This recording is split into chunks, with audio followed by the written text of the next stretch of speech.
Today, the congressional impeachment probe is going public for the first time. Here is the scene in Washington as House investigators are releasing the first transcripts from their high-stakes impeachment interviews, showing the world what some witnesses testified about President Trump's Ukraine plot. You're looking, of course, at House Intelligence Chairman Adam Schiff. He was stepping out to the cameras here to recount damning testimony from the former ambassador to Ukraine and from Mike Pompeo's deputy at the State Department. One of the first witnesses to this irregular back channel that the president established with Rudy Giuliani, the degree to which the apparatus of the State Department itself was being used to seek political information for a political purpose by the President of the United States. Tomorrow we are scheduled to release the transcripts of Ambassador Volker and Ambassador Sondland. And we will continue to release the transcripts in an orderly way. Democrats say this orderly release of calls and transcripts and everything they have that is supporting the evidence will ultimately deal with the Republicans' bluff and what they say are basically bad faith complaints about this probe and process thus far. Democrats say that everyone will then see the same interviews, the same allegations, the same corroboration of a Trump-Giuliani plot that so concerned career diplomats, Army officers, and other nonpartisan veterans. Now, I'm going to go through right now just a few of the high points. Today's release provides 473 pages of new testimony, and it paints a rebuttal to the emerging argument that Trump's Ukraine mistake or plot was some sort of simple phone call or just an uncompleted request. That's part of the defense that Trump allies have lined up. But here you have impeachment witnesses like a former ambassador saying that Donald Trump threatened her for her objections to that infamous July phone call, recounting she was shocked and surprised Trump would speak about me or any ambassador in that way to a foreign counterpart. The point there is that this diplomat was concerned Trump was acting more in concert with foreign interests and this shadow agenda than the U.S. State Department. She details this by going on and showing how a now famous Trump loyalist, Mr. Gordon Sondland, advised her to address these internal attacks on her by going political, saying, quote, "You need to go big or go home. Tweet out there that you support the president and that all these are lies and everything else." Well, that is improper advice. Career diplomats do not go big on public political endorsements any more than military leaders do. Both categories of service members steer clear of, for example, both parties' political conventions. That's just to avoid any perception that currently serving officials at the Pentagon or state are just political partisans. Now, then tonight, we can also report on new testimony about the intersection of this shadow foreign policy plot and the president's shadow communications arm. Because a Fox News anchor who shared a lawyer with the president, whose name arose in the Mueller probe, is back. In the new transcript out tonight, this ambassador details how Sean Hannity's attacks on her and his alleged support of aspects of the Ukraine plot made it to the highest levels of the State Department, where some officials called Hannity seeking any evidence to support basically these red-hot allegations against her. The testimony stating that these officials asked basically to Fox News, hey, what's going on? Do you have any proof of these kinds of allegations or not? And if you have proof, tell me. And if not, stop.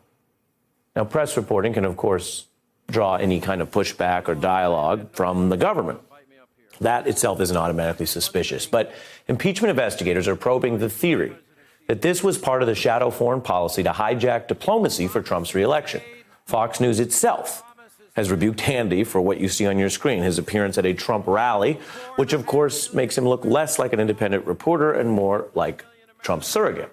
So keep all that in mind when you go all the way back to March on Hannity's show, which, by the way, doesn't usually delve into the names of individual ambassadors to all the different countries around the world.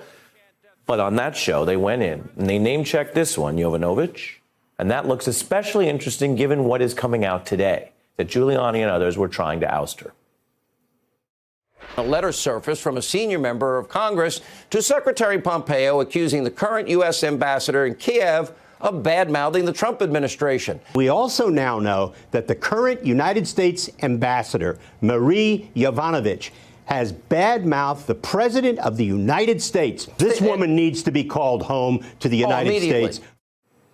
That's on Hannity's show. That's Trump's big booster, lawyer Joe diGenova.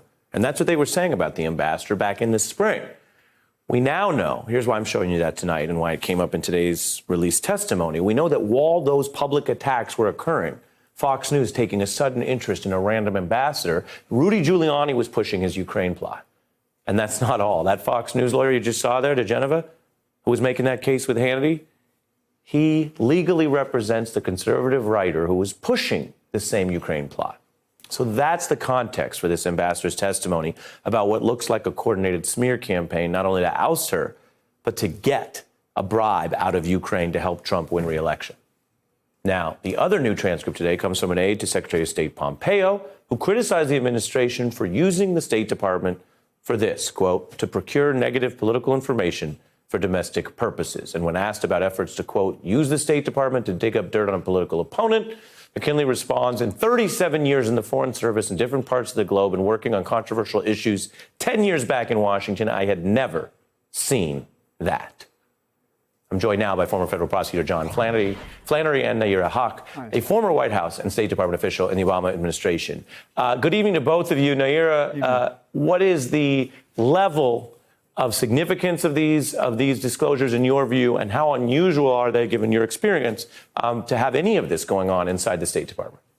Oh, I mean, it's fascinating in a very prurient, reading a political thriller type way, and it's completely out of line with how we usually run national security and diplomacy efforts. What we're really seeing is how the president, on a day-by-day basis, was effectively extorting a foreign government to be able to advance his own political interests. Marie Yovanovitch was a career official who's doing her job as best as she knows how and as she's been trained to do, and effectively Giuliani and his goons that were sicked on her to try to make her bend to do the president's specific political bidding. That's what we're seeing in the transcript. I also find very fascinating how Trump's Twitter account has really filtered down to the lowest and highest levels of diplomacy. You see on the same day in which President Trump, there's accounts of how his own staff was trying to do a 15-minute delay on his Twitter account, that suddenly on the same day we see a transcript that says an ambassador has to tweet her loyalty and praise of the president. It is all about his own personal ego and not about the security of the United States. That's great. Walk us through what you're getting at there, because obviously there are people who are welcome to go out and say whatever they want about how great any politician is, right? People in public life, in America, the political arm, the campaign arm. You're saying, as we mentioned earlier in our reporting, that the State Department, like the Pentagon, is supposed to be totally walled off from that. And this is the part where we talk about country over party. It's actually part of the service agreement that foreign service officers at the State Department, who are the career diplomats, military officers over at the Pentagon and the armed forces, they are supposed to be advancing the interests of the country and the policy. There is a layer of political appointees who try to steer the ship in the direction that the president may want, but they usually work together in concert and not against each other. But at no point is it supposed to be praise the dear leader, this is what we think. It is about praising America, independent of whoever holds the White House. John, let's stipulate that these officials, who many of whom we've noted have bipartisan experience, say this is terrible, it's bad for foreign policy, people might get fired over it. That's all of the policy personnel side. But this isn't just that level. This is a higher level today. These are the first transcripts we've seen tonight ever in the impeachment probe. Do you see anything in here that hits the higher level of evidence of a high crime? Yes, the thing that I was interested in that I didn't realize because I didn't focus at the time, when Hannity referenced the congressman, he referenced Congressman Sessions from Texas. You may remember that he was the target of the two associates of Rudy Giuliani to receive funds to write the letter attacking Yovanovitch. So a moment ago, you were talking about kind of the rat's nest of how these people are all intertwined. Well, I didn't mention any Rudy, rats. and so I don't think you said rat's nest. Maybe I was thinking it when you were saying it. But so what I see is a connection here, and it goes back. Like all compulsive lawyers, I read at least the beginning of Yovanovitch's testimony. And at the beginning of it, the Republicans who wanted to be in the room were in the room, and they did everything they could to be dilatory and to delay what was going on, unsuccessfully. But on top of that, Yovanovitch gave us a sense of what she was going through over there and how they were spreading word that she was saying some people shouldn't be prosecuted, which was a lie. And this goes back to November of 18 and coming forward So this was a long campaign, and Rudy Giuliani was in there from the beginning, as we've learned from other witnesses. So I think that the pieces are here, and if people fairly read the transcripts, all this naysaying about quid pro quo goes away, and all we're faced with is bribery and extortion and misconduct, but by many more people than just our chief executive. John, you're saying these transcripts alone, we're not up to everyone who was on the call. This isn't that part. That's not the first-hand account of the call, although the impeachment investigators are saying they're releasing as they go. But this part, you're saying, provides what part of the bribery plot? Well, what it provides is we have to get out of the way somebody who would prevent Rogue Rudy from doing what he wants to do, which is to create the situation for the president to have an easy pass in the 2020 election by having them announce a bogus investigation. I'm only slowing you down because there's so much happening here before, and I got another lawyer I'm going to bring in. But with you as my first lawyer, you're saying that basically, if the briefcase bribe is getting the Biden investigation. Some of these diplomats that we're hearing from now were people in the room who would say, don't do that. We don't do that. And so we're seeing the part of the conspiracy tonight, according to these transcripts, where first those people had to be cleared out of the room. Then you bring in the bribe. Yes, and it looks like they were working on parallel tracks. But she was always a danger because she was a straight shooter, and they didn't want a straight shooter, and they wanted to be rumbling around behind the green curtain doing what they were doing, both for apparently Rudy's own personal bank account, but also to help the president get this dirt on Biden. And that became especially true in July when he was polling better. Biden was polling better in the context Democratic of primary. who they saw as an opponent. Both of you stay with me. As promised, I want to bring in another lawyer and one with tremendous experience here. Robert Dietz was general counsel at the NSA, senior roles at CIA and Defense Department. Good evening to you, sir.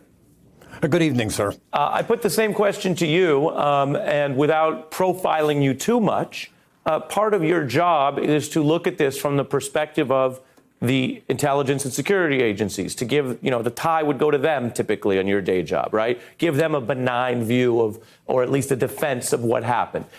Given your experience in that, and you look at what we're seeing in these new transcripts, do you see a way that this breaks towards the Trump administration, or does this look well over the line? To me, this looks well over the line. As a lawyer, whenever I hear about a complicated case, I always try to put myself in the position of defense counsel. What is it that I would argue? And I don't see it here. The people have objected to the quid pro quo, perhaps because it's Latin. A much easier, good old Anglo-Saxon word is bribery. And it's actually mentioned in Article 2, Section 3 as one of the high crimes and misdemeanors. This was an attempt at bribery. Do me a favor, and I'll give you $400 million in military aid. Yeah, you lay it out. Congresswoman Speer, who's on the Intelligence Committee, making a similar point that you raised there, the idea that we are looking potentially here at the allegations of a bribe. Here's what she said. I think that you can make a case for bribery now, and I think that discussion needs to be seriously developed and considered, because there was an effort to try to seek to get something of value from Mr. Zelensky, the president of Ukraine. Robert, how important is it if the Democrats are moving towards making that case, and she is on the key committee here that's releasing these transcripts, to show that this was a larger plot, that there was a premeditated strategy, as John and I were just discussing, to get anyone who might object out of the room and then go forward with this? Look, I think that's all coloration. I think it's important coloration, certainly for a jury, as an initial matter, the House, but ultimately the Senate, to tell a compelling story. And all of this looks like it was an organized event. And sort of get rid of the players that are objectionable, including the ambassador of the United States to Ukraine. So, again, it's coloration, but telling a colorful story is important. Nayyirah? And Ari, it's very important that they show a pattern of behavior as part of the story, because it's ultimately going to be a political process and not just about one moment in time that can be dismissed. This is about how Donald Trump has behaved the entire presidency. He's using bullying tactics on U.S. government officials and actively running a disinformation campaign on a U.S. ambassador. John? Well, there's also, if you think about it, the other part is holding back the money, and they hold back the $391 million and are asked about it. It could have gone in February, and it was delayed continuously, and it was delayed presumably for what was said in the readout, which we accept as only an excerpt of what was fully said. But in the excerpt, we basically said, I need the javelins to defend my nation, says Zelensky. He says, yeah, but I have a favor, though. And he says it's about getting at Biden. And this didn't happen in a single phone call. This was orchestrated going back to November. These guys have been working on this for their campaign, and it has only to do with the president's election, but they would put at risk Ukraine against a Russian adversary for this political campaign. And if that's not a straight-out bribery, if that's not extortion, then I don't know what is. And I just can't believe people are belaboring the question and still talking about quid pro quo. This is the crime. Let's talk frankly about it and have anybody say why it's not bribery, because it is. Right. And that goes to... Go ahead. Yeah. If I could add, it also violates the federal election law. You're not allowed as a foreigner to influence American elections. Americans are not allowed to take money from foreigners to enhance their ability to win an election. So that itself is a crime, as in high crime and misdemeanor. Yeah. Well, each of you, with your experience, have laid it out. Flannery, I got to fit in a break, which is the only reason I cut in. But my thanks to John, Nayyirah Huq, and Robert Dietz, to each of you for joining us tonight. Hey, I'm Ari Melber from MSNBC. You can see more of our videos right here, or better yet, subscribe to our YouTube channel below. You could have been anywhere in the world, but you're here with us, and we appreciate that.